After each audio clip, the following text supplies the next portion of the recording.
Hi there, I'm Ember, one of the directors of the North Country Comic Con in Watertown, New York. We created this show to give you a sneak peek of some of the cool guests and other features coming to Watertown this summer. Recently, I sat down with Elijah Winfrey to discuss some of the movies that he's working on, the ones he's made, and what he's bringing to Nococon this summer. You are known as a radio host. How did you get started in movie making? So back in 2013, I actually did my first fan film.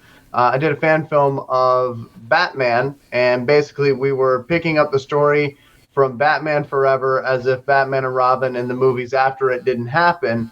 And so in that film, I wrote it, and I also played the Riddler in it. So that was kind of my first, getting into filmmaking. And then from there, it was just really something that was a passion of mine, so I pursued it. Cool, decent. It takes a lot to make a movie go, and you also continue to do the radio hosting thing, and you started a film academy, and you go to shows and events, and you're constantly pushing the movies that have already been made.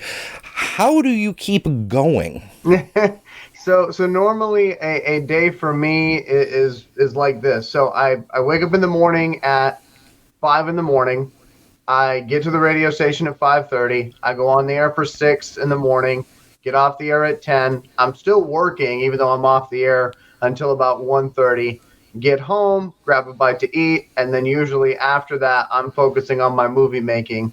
And there's some days where it's 8 or 9 o'clock before I actually really sit down and say hello to my wife, which I know she doesn't really enjoy that part, but she's super supportive of everything I do. And it wasn't that long ago, I was actually organizing Comic-Cons too. So, I certainly understand where you're coming from, Ember, and I appreciate all the work you do to make sure artists like me have a space to be seen. So thank you for that.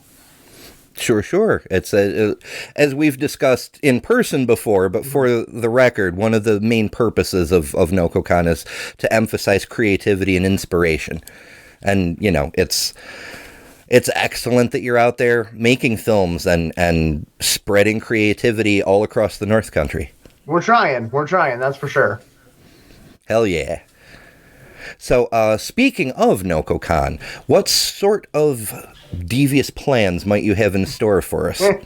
So we're going to be having a booth at Nococon, obviously, and our plan is to sell merchandise. As you can see, I'm wearing a shirt here that says Beckett on it, which actually has a gentleman that you and I are very familiar with, Jim Moscatello, who plays Beckett in my second film, a sci-fi comedy called Captain Corpse. He's one of the crew members. We have a different shirt for each crew member, which we'll be selling at Nococon, so we're hoping that folks are interested in those.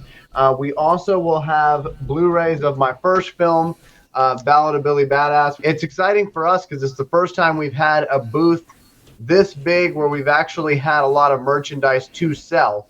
At other events, we were usually just like, hey, we have the ideas, we have not done anything yet. But now we actually have Billy Badass, which has been out for 2 years. We have Captain Corpse, which is in post-production right now. And so we're going to be selling a lot of stuff. We're also going to be recruiting. So anybody watching this video, if you've ever had an interest in movie making, I would love for you to stop by our booth and have a conversation with me or any of our team members, because we are looking for talent. We're always looking for talent. And generally speaking, whenever we make a movie, every role is paid. We're not asking people to be in our movie and then we're going to give them credit later on. We actually pay you for your performance in the film. So if you're interested in doing some acting or maybe some behind the scenes work, I would encourage you, stop by our booth. Don't be shy. Stop by our booth and have that conversation with us. One of the main reasons why I got into filmmaking up here is because our state is very competitive when it comes to filmmaking. And what I mean by that is, back in the 90s, a lot of television shows decided they weren't going to make their television shows in the States. They were going to go to Canada because the tax breaks were better. So then, in order to get those productions to come back to the States, California started offering tax credits or tax incentives. Well, then Louisiana decided to hop on that bandwagon. So did Georgia. So did New York. Here's the interesting thing for folks in our area that not a lot of people know. In Georgia, it's a 25% tax credit when a production company comes to your town and films in your town and hires people from your town. They get a 45% tax credit. For whatever reason, a lot of people don't know about that program, but I would encourage you to look into it. It's a New York State tax incentive, and it's one of the main focal points for the Film Messina effort is to try to get those productions to come up here and film their movies up here because we obviously have a beautiful landscape. We have some very interesting cities, and so we're trying to get them to kind of take a look at us, but we're also trying to make Messina the independent film capital of the world. And one of the ways that we were able to do that, just briefly, is we created a film permitting process. And I know a lot of people, when they hear permit, they go, oh, how is that going to bring people in? Well, in Messina, our film permits are different from the rest of the state. So, like, if you were to go film in Buffalo, for example, you're probably going to be paying $2,000 a day to film in Buffalo. In Messina, your film permit is based off the budget of the film you're making. So if I'm making a film for $5,000, I'm not paying the same permitting fee of somebody that has a $5 million film. So we have made ourselves competitive, but now we have to take it to the next step and actually promote that. And so for me, while I am trying to help the town of Messina promote it, I'm also focusing on making my own films so that we can keep the wheels rolling. And we have the Film Messina Academy, which should be starting back up in the fall, which I'm very excited about. All very, very good things. Okay, so you've got 2 movies already filmed, one released, one coming out soon, and a bunch more in process. What can you tell us about these? So Ballad of Billy Badass is my first film. I wrote it back in 2013, tried to film it 3 different times, and then we actually filmed it in 2020. And the reason why I say that is because to anybody out there that has a dream or is trying to make their movie, I just want to encourage you that, listen, you might start and stop, but don't officially stop. Figure out a way to keep going so that you can get what you're trying to get out there, because the world needs to hear your voice. That's very important to me to tell people that. But with Ballad of Billy Badass, what the story is about is it's about the collapse of the U.S. government in the year of 2020. Now, mind you, I wrote this in 2013.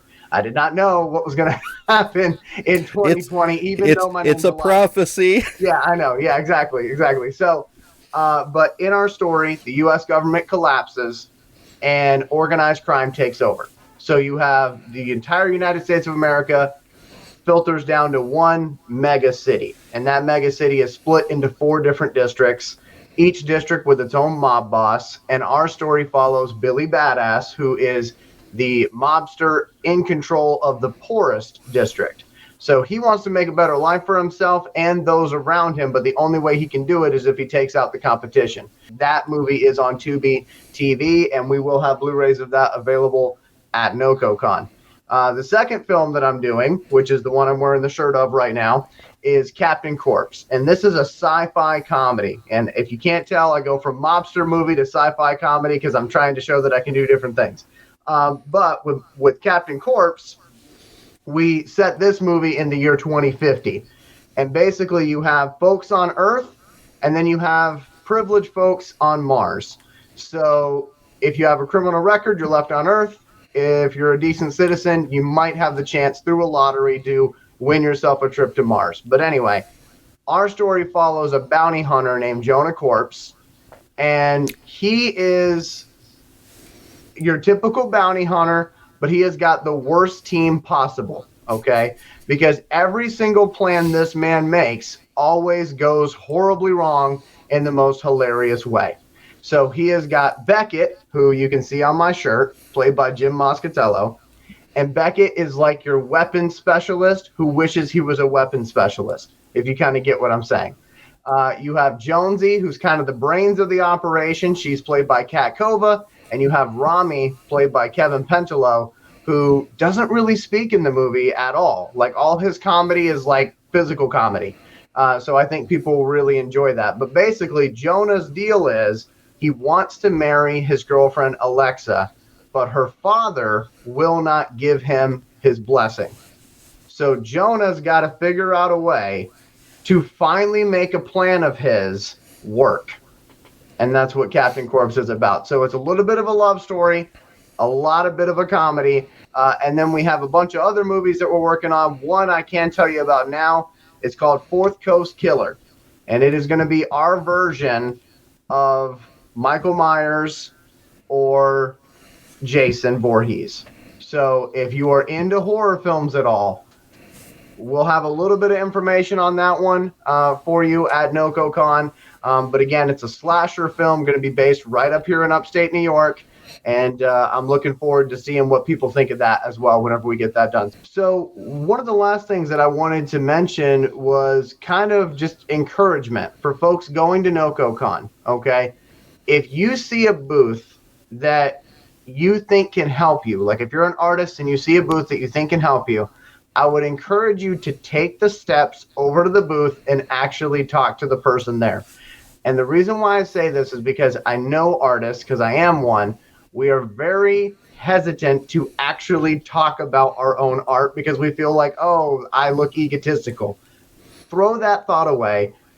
You need to be your best advocate, okay? And I'm so thankful that I did that at one of the events I was at last year, because I saw Nococon, I saw Ember there, and I was walking around handing out posters for Ballad of Billy Badass, just trying to make some connections, trying to be my own advocate like I'm telling you to do now.